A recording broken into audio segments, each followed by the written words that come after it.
So a brief little rundown on Jehovah's Witnesses. They have a very extensive set of rules and regulations that they have to follow.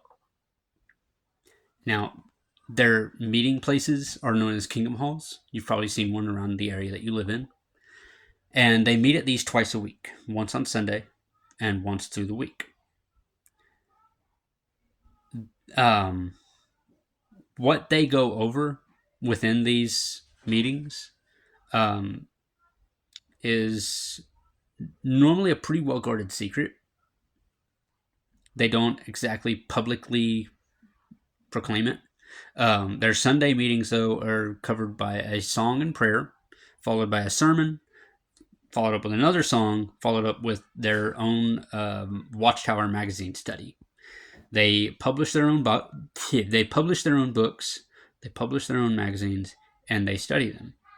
And these magazines are supposedly Bible study aids. Okay, now let's get into it. All right, so getting into it, he says, "Hey, you've been quiet all day. You haven't returned any of my calls. Is everything okay?" Now, on the surface, after you've been talking to someone for a couple of months, consistently, day after day, this is probably at the end of the day. And, on the surface, this sounds like a perfectly reasonable question to ask, which it is. She says, "Sorry, I'm fine, just needed a little time to think about last night." Now, this is where it starts. He goes, "The meeting part, we can disregard that. The meeting part, I thought you enjoyed it, babe. I thought you enjoyed it." Now, again, on the surface, this does not sound very manipulative at all, but that's the whole point.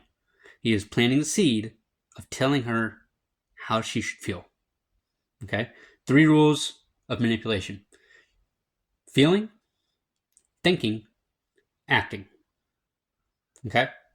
Keep those 3 things in mind. Feeling, thinking, acting. She says, "Yeah, it was okay, I guess. I thought the surprise would maybe be something more casual, like a dinner or a film. Not this, to be honest." And he goes, "It was a surprise, though. A good one. I wanted to show you something really personal, something that's important to me. I thought this is the part of getting to know each other thing." Now, disregarding the second part where he's talking about it being really personal, there's nothing wrong with stating boundaries. There's nothing wrong with stating deal breakers within a relationship. That is all perfectly fine and dandy. All right? That first part, though, it was a surprise, though. A good one. He's telling her how she should feel. That it was a good surprise. All right? Check. Next image. "I get that," she replies, "and I guess that makes sense. But I didn't even know you were Jehovah's Witnesses. A lot of people shorten it for Jehovah's.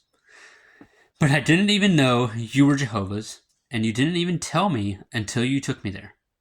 I felt like you should have told me, she says. And then she adds in, "I thought you were Christian." Now we're getting into it. Now we're getting down to the meat. He says, "I am. It's just a branch of it, talking about being Christian. Jehovah's Witnesses do identify as being Christian."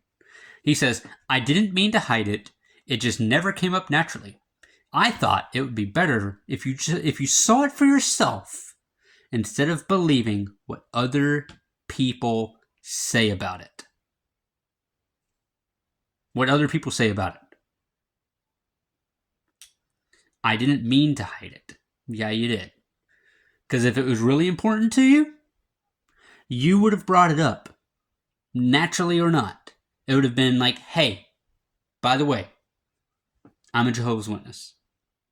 I believe in this, this, and this. I believe in abstaining from sex before marriage."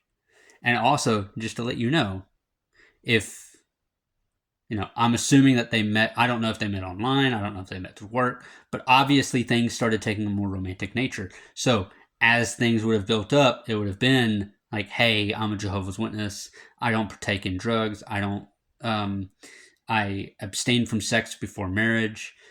These are core values that you discuss with anybody, regardless of relationship context. Anyway, he says, I didn't mean to hide it. It just never came up naturally. I thought it would be better if you saw it for yourself instead of believing what people say about it.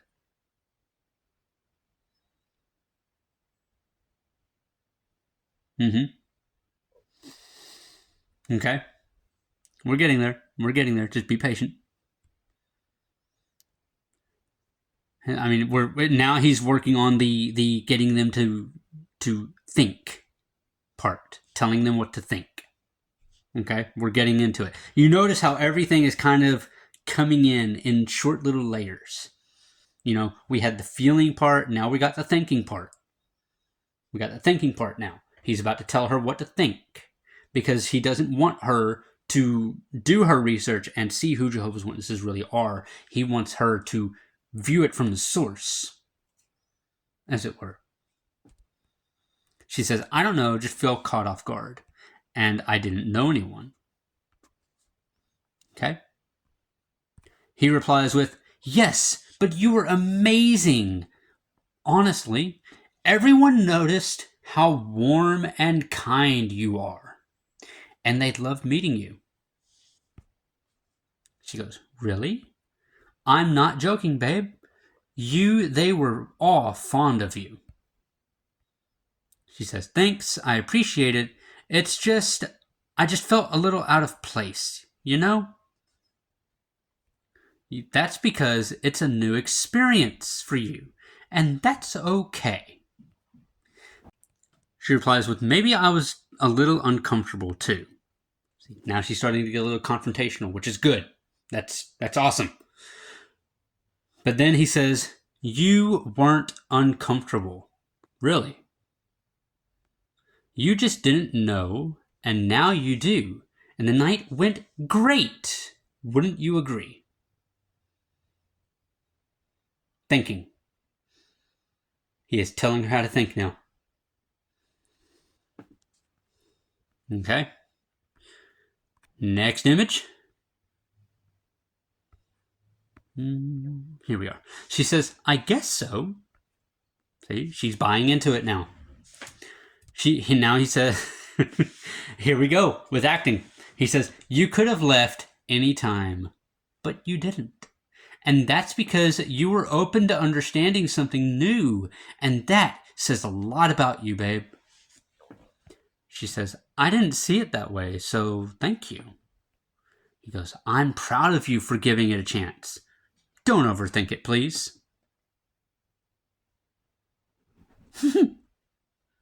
She ends it with, thank you, and I won't. Now, I have since reading this, I have reached out to the original poster, as well as left a comment, but I haven't gotten a reply yet. It's still early, though, so I'm not expecting anything. I did this not because I wanted to talk about religion or anything. It's just something that people needed to be made aware of, that Jehovah's Witnesses, they are masters at manipulation. And I know this because I used to be one of them. Those lines that he was using, those are not one-offs. Those are not just him being his own individual self, being a manipulative person. This is what the religion teaches. Okay?